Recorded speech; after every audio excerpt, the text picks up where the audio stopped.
नमस्कार, मैं प्रियंका और आप देख रहे हैं सार्थ न्यूज। जी हां, आज एक बार फिर से आप सभी लोगों के बीच में हाजिर हूं किसान आंदोलन से जुड़े अपडेट को लेकर के।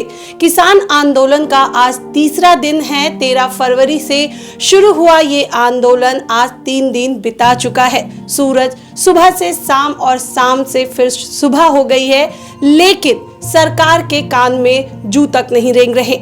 आज भी किसान अपने मांगों को लेकर के दिल्ली से सटे जो जितने भी बॉर्डर हैं वहां पर आज भी डटे हुए हैं। और वहीं जवानों की अगर हम बात करें तो किसानों को रोकने के लिए आज वो भी अपनी ड्यूटी को बहुत ही बखूबी तरीके से निभा रहे हैं। अपडेट की बात करें तो यहाँ पर राजनीति भी काफ़ी ज़्यादा तेज हो चुका है। जिस तरीके से राहुल गांधी ने बयान दिया कि अगर कांग्रेस की सरकार आती है लोकसभा चुनाव के बाद तो वो यहाँ पर किसानों को उनका हक ज़रूर दिलवाएंगे, यानी कि एमएसपी पे जो कानून है वो ज़रूर लागू करेंगे। लेकिन यहाँ पर जो मौजूदा सरकार है वो फिलहाल किसान की मांग को लेकर के किसी भी तरीके से इस मुद्दे पर बात नहीं कर रही है। हाथापाई भी किसानों के साथ हो रहा है। शंभू बॉर्डर पर जिस तरीके से आंसू बम के गोले छोड़े गए, तकरीबन किसान यूनियन की तरफ से जो खबर मिली थी उस खबर के मुताबिक 100 से ज़्यादा किसान घायल हुए। यहाँ पर एक मीडिया रिपोर्टर को भी चोट लगा और तो और यहाँ पर जो जवान मौजूद थे उन्हें भी काफ़ी ज़्यादा चोटिल वो लोग हुए। अब इन सब मुद्दों को लेकर के सबसे बड़ा सवाल ये खड़ा हो रहा है कि सरकार आखिर चुप क्यों? आखिर एमएसपी ऐसा क्या है जिस पर यहाँ पर सरकार किसान यूनियन से बैठकर बात भी नहीं करना चाह रही और किसान भी अपनी बातों को लेकर अटे हुए हैं, यहाँ पर पूरी तरीके से डटे हुए हैं। आज एक बार फिर से हमारे साथ मौजूद हैं रजनीकांत जी, जिन्होंने इस मुद्दे पर लगातार जो अपनी नज़र है बनाए रखी है। तो इनसे ही जानते हैं कि आखिरकार ये एमएसपी जो कानून है वो क्या है और सरकार इस मुद्दे पर ध्यान क्यों नहीं दे रही, किसान की बात क्यों नहीं मान रही। सबसे पहला ये एमएसपी जो टॉपिक है वो क्या है, मैं जानना चाहूँगी। Thank you Priyanka. जो हम बात कर रहे हैं अभी एमएसपी की, न्यूनतम समर्थन मूल्य जो किसानों को दी जाती है, जैसे कुछ फसलों पर अभी 25 फसलों पर है और इस पर सरकार चाहती है कि पूरे तरीके से इसका जो रूपरेखा उसको देख लिया जाए। एमएसपी से पहले आपको हम याद दिलाते हैं कि आज से 10-15 साल पहले भी जब कमीशन हुआ था स्वामीनाथन का जो एक आयोग था जिसमें उन्होंने रिपोर्ट सौंपा था, वो कांग्रेस के भी रिजर्व में उसका नाम उन्होंने दिया था C2 + 50%। मतलब जो आप किसानों को पैसा दे रहे हैं या उनका जो अनाज है उसके साथ उसकी जो प्रोडक्शन है, लागत है, साथ में जो लैंडिंग जो उनका ज़मीन है, इन तमाम चीज़ों को जोड़ करके स्वामीनाथन आयोग ने एक रिपोर्ट तैयार की थी जिसको कांग्रेस ने अपने समय में खारिज किया था। फिर इस पे जो राजनीति चली वो लंबे अरसे तक चली और अभी जो राजनीति चली वो बीजेपी की तरफ से चल रही है। तो बीजेपी भी इसको होल्ड रखी हुई है। अब इसमें ये लॉजिक दिया जा रहा है कि अगर एमएसपी सभी पर लागू कर दिया जाएगा तो मौजूदा जो बजट है, मान लीजिए देश का अगर 45 करोड़ का है, 45 लाख करोड़ का है, तो उसमें फिर ये ऐड होगा तो फिर उसका जो रेवेन्यू होगा वो उसको कैसे एडजस्ट करेंगे। तो सरकार के पास पेच यहीं पर फंसी हुई है कि सरकार खुलकर बताना नहीं चाह रही किसानों को अपनी बात, जो एक सरकार का बात होना चाहिए। अभी आप देखिए पंजाब, हरियाणा और उत्तर प्रदेश के किसान हैं, किसानों का एक अलग मोर्चा है, इसका भी एक राजनीतिकरण हो रहा है। राहुल गांधी अब कह रहे हैं कि हम एमएसपी लागू कर देंगे। तब क्यों नहीं लागू किया गया जब स्वामीनाथन की रिपोर्ट आई थी? उस वक्त आपकी सरकार थी, उस वक्त अगर इसको लागू कर दिया जाता तो आज देश में जितना माहौल या जो बवाल मचा हुआ है 2024 के चुनाव से पहले इसका राजनीतिकरण हो रहा है। मैं बार बार कहता हूं कि राजनीतिकरण के साथ साथ समाधान पे बात हो, निराकरण पे बात हो। ना कांग्रेस कर रही ना बीजेपी कर रही है, दोनों पार्टियां किसानों को उलझा कर रखी हुई है।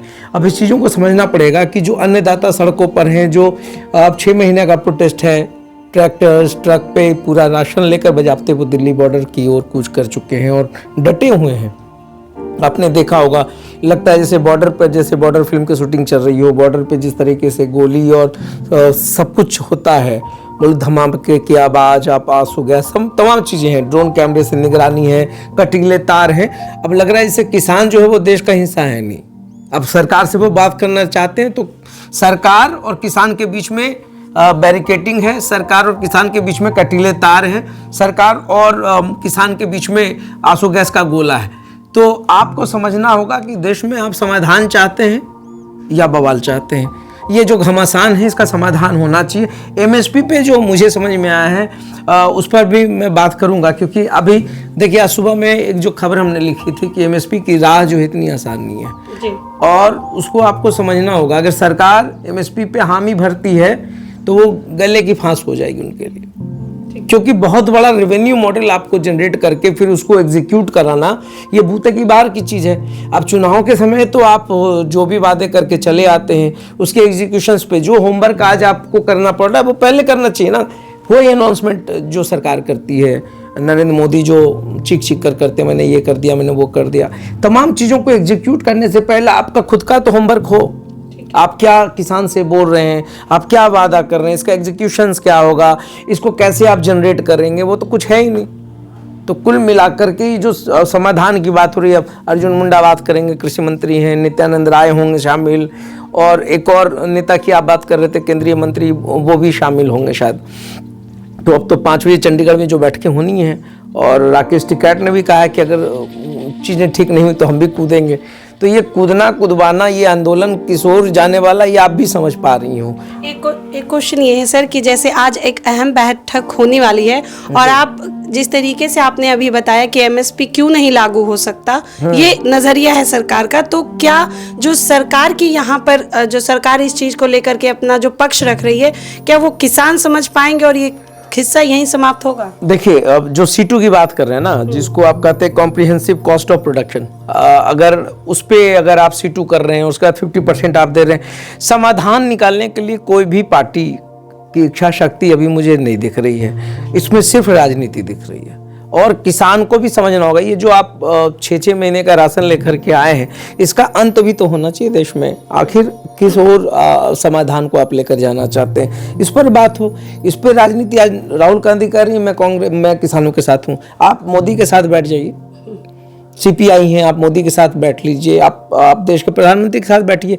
किसी भी देखिए देश का जब राजनीतिक माहौल बदलने लगे या एक आंदोलन जो हिंसक होने के कगार पे चला जाए, जहां पर समाधान ना हो रहा हो, तो राजनीतिक पार्टी की सबसे बड़ी जवाबदेही होती है कि देश के हित में सभी लोग एकजुट होकर के बात कर लें, क्या इसका समाधान निकालना है। किसान नेता वो अपना आंदोलन और तमाम चीज़ें, कल भी मैंने कहा था, आपको याद होगा 1987 की देन है राकेश टिकैत। जी। 1 अप्रैल 1987 को जो आंदोलन हुआ था उसमें राकेश टिकैत उभर कर सामने आए थे। तो बात तब से लेकर अब तक, और आप आज़ादी से पहले भी चले जाइए ना, आज़ादी से पहले भी किसान आंदोलन का अलग अलग रूप रहा है, आज़ादी के बाद भी कई रूपों में आंदोलन गुजरा है, मगर इस बार इतनी तैयारी, और ये बॉर्डर सिक्योरिटी फोर्स और तमाम फोर्सेज, अर्धसैनिक बल, ITBP के जवान क्या करना चाहते हैं आप किसानों के साथ? बिल्कुल, मेरा सवाल भी यहीं पर आपसे होता है कि किसान यूनियन का कहना है हम शांतिपूर्वक दिल्ली जाकर के सरकार से अपनी बात रखना चाह रहे हैं, हमें जाने दिया जाए, लेकिन सरकार की तरफ से जवानों को वहां तैनात करना, कीले बिछाना, बम गिराना, सुबम के गोले गिराना,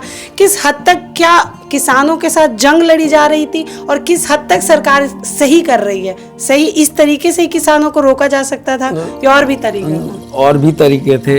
इसका तो माहौल ही नहीं बनने देना चाहिए था। इसके लिए तो बैठकें होनी चाहिए थी, इसके लिए सरकारों से और किसानों के बीच में एक अहम मुद्दा होना चाहिए था।